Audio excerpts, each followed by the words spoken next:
Gente, boa noite. Sejam bem-vindas, né? Hoje a gente vai abordar um tema muito interessante para todas as mulheres, que é a maternidade. Vamos falar um pouco sobre todas as etapas de cuidados que precisamos ter ao pensar na gestação ou ao engravidar, tá?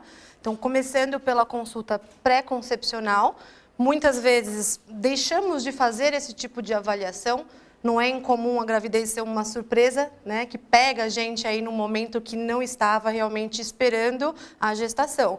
Mas para quem pensa em engravidar, para quem planeja essa gestação, passar numa avaliação antes é muito importante. Por quê? Nessa primeira consulta, conversando com o médico e fazendo a avaliação, ele vai identificar se existe algum risco para você durante a gestação ou até mesmo risco de complicação para o neném, dependendo do histórico e das doenças. Além disso, identificando esses riscos, o médico vai orientar. O que a gente pode fazer para melhorar, para diminuir esse risco? Quais remédios eu posso tomar? O que eu posso trocar ou preciso trocar antes de pensar em engravidar? Tá? E tudo isso é feito para realmente pensar no melhor resultado possível no final, com uma gestação segura tanto para a mãe quanto para o bebê. Alguns tópicos importantes que precisamos considerar ao planejar uma gestação. Então, o fator idade é muito importante. Depois dos 35 anos, sabemos que é mais difícil conseguir engravidar. É mais difícil manter essa gestação, então não é incomum o aborto depois dos 35 ou próximo dos 40 anos. E também mais risco de problema genético, como a síndrome de Down, né, mais prevalente numa faixa etária um pouco mais avançada. E existe um risco também um pouco maior, porque depois dos 35 anos, a chance dessa mulher ter já alguma doença é maior. Então, ela pode já ser hipertensa ou diabética e precisar de um cuidado especial. Adolescentes também são muito importantes. Na grande maioria das vezes não é uma gravidez planejada, o que é extremamente complicado, mas a gente precisa tentar agir o mais rápido possível. Por quê? Elas psicologicamente não têm condições muitas vezes de lidar com as mudanças, de lidar realmente com a maternidade, com o parto, e precisam de um apoio psicológico do médico e dos familiares. Só que elas têm medo de contar. Então, muitas vezes, descobre a gravidez muito tarde, começa um pré-natal muito tarde, e o nosso tempo aí de ação com essa paciente acaba ficando mais curto. Então, a gente, na verdade, tem que atuar na adolescente para ela não engravidar, a não ser que seja realmente o desejo dela. E, em relação ao peso, também tem observações importantes. As mulheres que estão com sobrepeso ou obesas têm risco aumentado de complicações também. É mais comum ter dificuldade para engravidar, porque diminui a fertilidade, tem problemas com a ovulação, complicações como diabetes e pré-eclâmpsia, que é a pressão alta da gravidez, também são mais frequentes nesse grupo de mulheres. Nas que estão abaixo do peso, eu também tenho riscos. Se eu estou abaixo do peso ou se eu estou com algum grau de desnutrição, eu posso ter um risco de parto prematuro, um bebê que vai crescer num ritmo mais lento e pode ter restrição desse crescimento, e também a anemia, muitas vezes com necessidade de tomar medicações, às vezes até endovenosas, para tratar a anemia por causa da desnutrição. Doenças maternas precisam ser avaliadas também antes da gestação. Doenças, algumas podem piorar durante a gravidez, então a hipertensão, a diabetes, alterações da tireoide precisam estar bem controladas antes de pensar em engravidar. Se eu sou diabética, eu tomo insulina, eu preciso estar com o meu tratamento da melhor forma possível antes de pensar numa gestação. Tem medicações que precisam ser trocadas, então isso precisa ser conversado com o médico que acompanha também. A obesidade e a cirurgia bariátrica, como eu já falei, também tem esses riscos aumentados e precisa de uma atenção especial e uma orientação no pré-natal, de perda de peso ou para quem fez a cirurgia de suplemento vitamínico, por exemplo. Quem tem problema cardíaco e renal, é claro, também seria uma gestação de alto risco e precisa também planejar o máximo possível essa gestação. Em relação à história da família, algumas coisas chamam a atenção. Familiares com diabetes, familiares hipertensos, histórias de malformação fetal na família, de parentes, história de gêmeos tende a se repetir também, então é importante pensar nesse aspecto. E em relação a doenças hereditárias, tem doenças que passam de mãe para filho, de geração para geração. Isso pode ser alteração metabólica e tem alterações renais também, que são comuns passar aí de geração em geração, comprometendo de alguma forma a função do rim do bebê. Outra coisa que é abordada nessa consulta pré-concepcional é a história das últimas gestações. A história realmente dessa mulher, ginecológica e obstétrica. O médico sempre vai perguntar quantos partos, quantas gestações, se foi normal, se foi cesárea, quantos abortos, precisou fazer curetagem ou não. Tudo isso faz parte do histórico da mulher. E é importante para identificar possíveis alterações passadas que podem se repetir. Tá? Então, sempre vai ser abordado esse assunto também.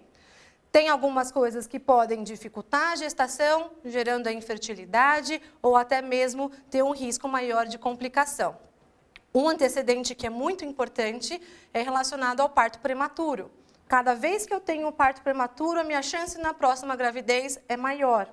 Então, sabendo disso, a gente consegue, desde o começo, atuar de alguma forma para evitar ou tentar retardar, na verdade, o nascimento dessa criança o máximo possível.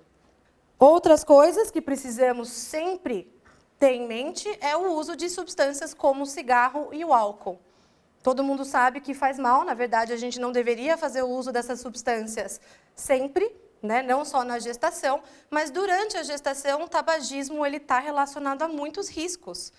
Posso perder o meu neném por causa do cigarro, posso ter um bebê que nasce prematuro, posso ter um bebê que não cresce o suficiente e também posso ter complicações como o descolamento da bolsa. E em relação ao álcool, é uma questão muito controversa, porque não existe uma dose segura. Ah, eu posso tomar só uma tacinha de vinho, só uma cerveja no fim de semana? Não. Não existe uma dose segura de álcool que possa ser tomada na gestação. Não se sabe se isso pode ter alguma alteração no desenvolvimento neurológico do bebê, depois do nascimento. Nas doses mais altas de álcool, nas pessoas que realmente têm problemas com a bebida, pode ter malformações no bebê por causa do álcool em excesso também. Então, se a gente não tem uma dose segura, o ideal é evitar o máximo possível. Na consulta pré-concepcional, o médico vai orientar o uso do ácido fólico. O ideal é usar antes de engravidar, na hora que eu estou pensando nessa possibilidade, 3 meses antes da gravidez e manter mais ou menos até o segundo, mas tem médicos que preferem manter essa medicação até o final, porque é uma vitamina que está fazendo um suplemento aí para essa gestante. Ele é fundamental para prevenir defeitos na formação do bebê, principalmente no tubo neural, que é o que vai formar a região da coluna e a região aqui do cérebro também. Então, na falta de ácido fólico, eu posso ter, por exemplo, a mielomeningocele, que é o defeito aqui na coluna que fica aberta, expondo o tecido do bebê. Em relação à vacina, também eu preciso sempre atualizar o meu calendário vacinal. Tem vacinas que estão seguras na gestação, tem outras que não são. A rubéola é uma delas, por exemplo. Sempre tem campanha de vacinação da rubéola, muitas mulheres já tomaram essa vacina na vida, mas de vez em quando aparece alguém que nunca tomou e tem essa suscetibilidade à doença. O problema da rubéola na gestação é que não tem tratamento. Não tem tratamento para a mãe, nem tratamento para o bebê. Então, toma vacina antes de engravidar, para evitar também qualquer tipo de intercorrência. A vacina de tétano, a gente precisa atualizar sempre também. Essa pode ser tomada na gestação, mas a gente recomenda só lá pelo 6º, 7º mês. Então, se puder tomar antes de engravidar, também é sempre melhor. Vacina de H1N1, todas precisam tomar. Todas as gestantes, todas as pacientes que acabaram de ganhar neném, precisam sempre tomar a vacina da influenza todo ano, se for necessário. A imunidade da grávida não é igual à da não grávida. A grávida tem muito mais chance de ter infecção. Infecção urinária, corrimento, uma gripe e um H1N1 numa gestante, às vezes pode ser bastante grave. Então, precisa tomar vacina para prevenir. A hepatite também não é uma vacina obrigatória, pode ser tomada durante a gestação, mas, de preferência, a gente quer que tome antes, se possível. Falar um pouquinho de um assunto polêmico hoje em dia, que é o Zika vírus. Em relação à prevenção, como todas já sabem, precisamos evitar o contato com o mosquito, eliminar os possíveis locais de proliferação e se proteger. Se proteger usando roupas claras, manga comprida, calça comprida, se proteger usando os repelentes, que são seguros durante a gestação. No caso, o Off Repelex e o Expose são os que são mais indicados. Não dura 24 horas, a gente tem que passar várias vezes ao longo do dia, o que é a parte mais chata, né, de ficar passando toda hora, mas ele vai evitar aí uma possível picada e transmissão da doença. Em relação à transmissão sexual, o uso do preservativo durante a gestação ele é recomendado, principalmente se o marido teve diagnóstico de Zika vírus. Então, não exponha o seu corpo ou o seu neném a uma possível transmissão sexual. Use o preservativo para evitar qualquer tipo de risco. Os sintomas do Zika é a febre baixa, dor nas juntas, que pode ser de moderada intensidade, manchas na pele que aparecem geralmente nas primeiras 24 horas, pode coçar, mas muitas vezes não tem essa coceira, e também a conjuntivite. É diferente da dengue, em que eu tenho uma febre alta, que nem sempre eu tenho mancha na pele, que a dor na articulação é muito intensa e que não tem a conjuntivite. Tá? Então, a gente precisa reconhecer esses sintomas, procurar um hospital para confirmar o diagnóstico, para depois fazer o acompanhamento relacionado também ao bebê. O risco de transmissão ele é maior sempre no primeiro trimestre, quando o bebê está com a formação realmente a todo vapor. Mas esse risco existe durante toda a gestação. Como ele vai acometer esse neném mais para o final da gestação, não sabemos exatamente ainda. Mas se ele já está com o cérebro formado, com a cabeça formada, isso com certeza não vai mudar. Então, precisa realmente avaliar o momento da infecção e o momento em que isso aconteceu, que pode ou não afetar o bebê. O acompanhamento é feito pelo ultrassom. O ultrassom normal, de rotina da gestante, é capaz de identificar a microcefalia. Todos os ultrassons, o médico vai medir a cabeça do neném para ver se está normal, comparando com o restante do corpo. Então, eu sei o tempo de gravidez que você está. Eu vou fazer um ultrassom, eu espero um peso por causa daquela idade gestacional. A perna está ok, a barriga está ok, está tudo ok, mas a cabeça parece menor.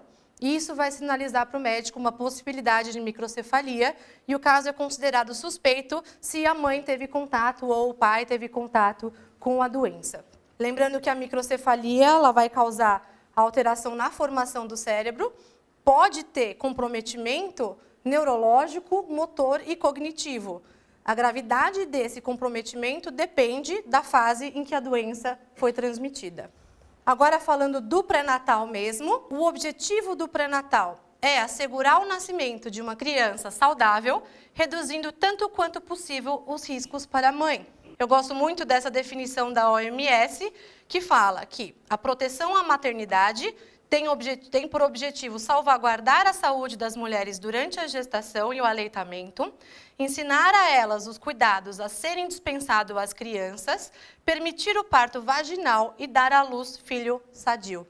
Esse é o objetivo do acompanhamento do pré-natal. Devo iniciar o pré-natal assim que descobri a gestação? Atrasou a menstruação, fiz um teste de gravidez, deu positivo, não acreditou porque é o de farmácia, fez mais um, fez mais dois, foi no laboratório, está grávida. Procura um médico para começar a acompanhar. Quanto mais cedo eu começo esse acompanhamento, melhor. Porque eu vou fazer um ultrassom mais precoce. E a gente consegue ter uma estimativa melhor de quanto tempo realmente você está de gestação. E isso é importantíssimo. Pensando no parto, pensando em prematuridade e como vai ser feito esse acompanhamento. A gente vai, nessa primeira consulta, identificar aquelas pacientes que são de risco e tomar as medidas necessárias de mudar remédio, de pedir exames especiais, por exemplo, e avaliar constantemente a saúde da mãe e do bebê. Inicialmente, as consultas são mensais, depois passam a ser quinzenais e no final da gestação, toda semana você vai ter que passar no seu médico para ver como está indo essa fase final até o parto.